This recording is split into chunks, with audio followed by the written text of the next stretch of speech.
Okay, it's been a little while since I've done a demo, nothing exciting coming in until lately. So yesterday rolled in this beautiful, real early model YTS-875.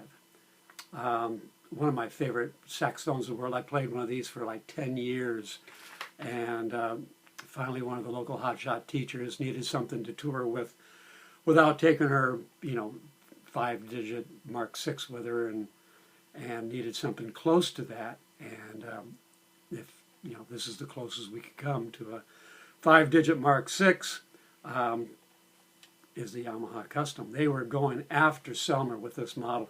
Like the 62 is a wonderful, wonderful tenor, but it's a lot out on the bright side for most people, and they really darkened this one up. The 62 has an annealed brass, which makes it real lively, real bright. This has just a standard, like a French brass to it with no extra treatment. So it's getting closer to that Selmer-esque type sound, but with better ergonomics, better intonation, and half the price, which is crazy. You can buy 2 of these for a Mark 6. But anyhow, I mean, this is what, my Mark 6 is sitting in the closet. I got a beautiful 103. And as soon as I started playing one of these, the Mark 6 was just an effort to play in tune with my band. And we're playing the unison a lot. So this is just absolutely, the alto player was playing the alto version, I was playing the tenor version, and it would sound like one instrument when we were playing unison. So just marvelous. And again, just in beautiful shape. So this is probably early 2000 when these came out. Beautiful engraving. Ooh, that came out really nice.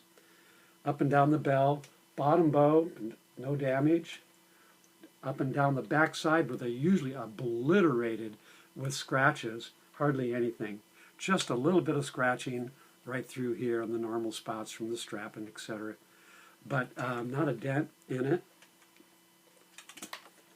Next perfect. This is, again, a really early one, and it's before they started making the little purple logo, little Yamaha logo up here. So this got a real early M1 neck, and one of my favorite necks between the M1 and the V1. If you want a little rockier, you put a V1 neck on this and it'll just absolutely scream. But this is a real nice midline neck for this saxophone. About 15 different necks available for these horns, which is just incredible. A lot of people have a couple of them. But again, no pull down, no bashing on the neck. All the normal spots, almost zero wear. So pads look great. Not brand new, but very serviceable. Nothing need to be replaced. Not even the low E flat, which is the first one that goes. But there we go. Here we go. And it's the first saxophone I could just absolutely sub.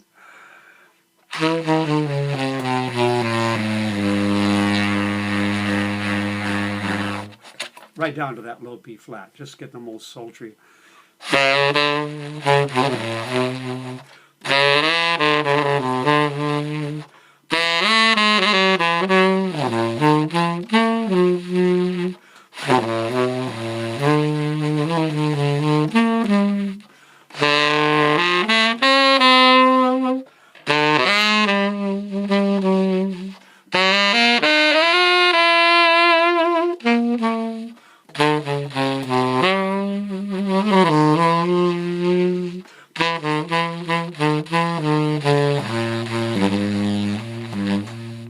I mean, it's got to be perfect to play down there that easy. It's just, I mean, if you want to play the get stuff, I mean, it's just...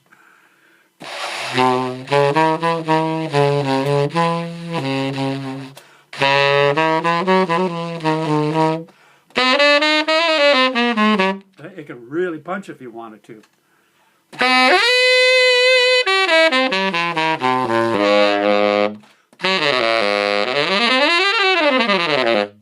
It'll just do anything you need to do. And again, with very sturdily built, ribbing all the way up and down, keeping everything nice and tight. Instead of a footprint of like a 1/4 inch, it's got a footprint of like 2 inches on the posts. So very, very sturdy instrument. Adds a little weight to it, but it's well worth it to not have to go into the shop every week.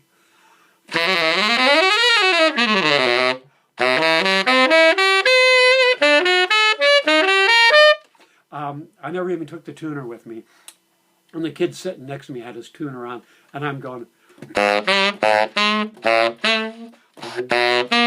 the needle's just, you know, green light the whole way.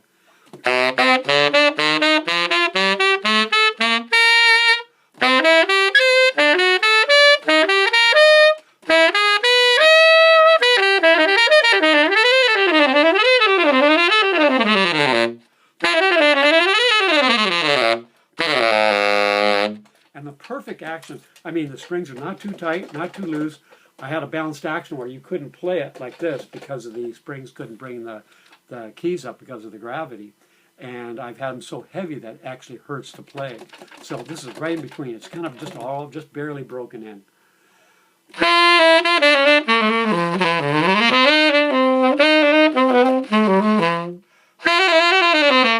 So to play that C sharp instead of going, I'm playing the long C sharp, which is usually terribly out of tune. So this is the open C sharp. And it's a different timbre, but a lot of guys use that different timbre.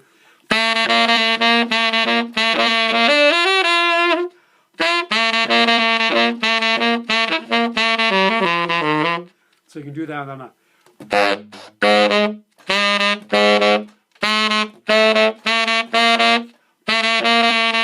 And it's almost exactly the same pitch, which is really rare. It's usually just a crazy sharp or flat. So anyhow, this is serial number. It's a 4-digit 1523, and they're almost impossible to date exactly, but I know it's a very early model. It's got the early case with it. It's got the, still has, even from, 30 years ago almost, still has the original paperwork in it. It's got the original strap, got the original Yamaha cleaner, Yamaha strap, Yamaha polish cloth, and it's got the combination case, which is just an absolutely killer case. It's one of the best cases. The next generation case after this, I don't think it's as good. Okay, just going to do a quick little tune, and I'll take some pictures this afternoon, get it on the website tonight, and it'll probably just fly out the door. I was really hesitant to sell the one I was playing. I just loved it, and it was all just beat to hell. And but still just played absolutely marvelous. And again, the Yamaha Custom, beautiful engraving. See, the pads are real nice. It's been really well taken care of, or played very little. So here we go. We're just going to do a quick little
So there it is.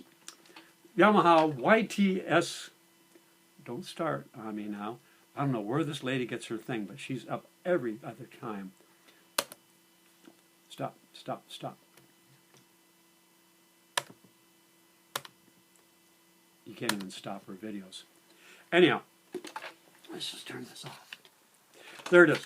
875, beautiful shape. I haven't had one of these since I sold mine about a year or so ago, and it's the first one I've ever been able to find. The prices, since I sold mine, the prices have gone up $500 on these. It's just absolutely crazy, the price increases. I was looking at anyhow, there's got a million stories, but look at that engraving. It's just beautiful. Probably the most engraved model they made. And again, nearly probably about an 8.5 out of 10. Just a couple little scratches down the backside, which is pretty usual. And again, just a killer case.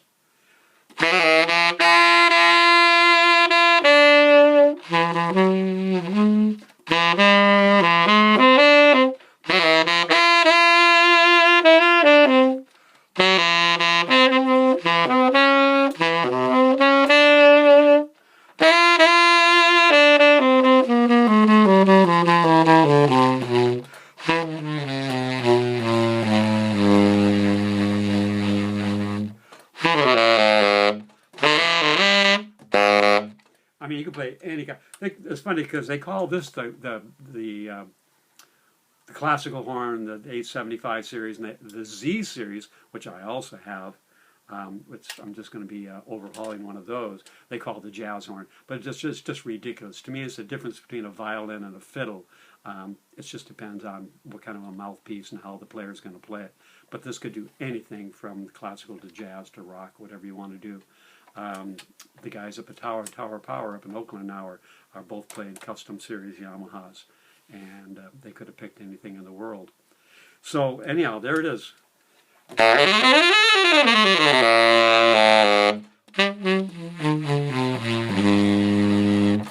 right, gotta try to keep it short, and don't want to bore anybody with my playing, but there it is. So again, serial number 1523 going up on the page. And hopefully somebody will snag this beautiful. Some of these horns, this came in from Japan just yesterday, and the last one I got in from Japan, I got a Yanagisawa and sold in like 48 hours. You know, it's just crazy. And I have one on the way that's already pre-sold, so they don't hang around very long. But if anybody wants an old Martin or old Busher or old Cons, you know, I've got those too. So check my page. Barry Saxes, I have more Barry Saxes than anybody on the West Coast. So there it is. Webpage, www.stevegray.saxes.com. That's STVEGRAY, Saxes, SAXES.com. All right, sayonara. Beautiful day in the West Coast. Got rid of all these storms for a while.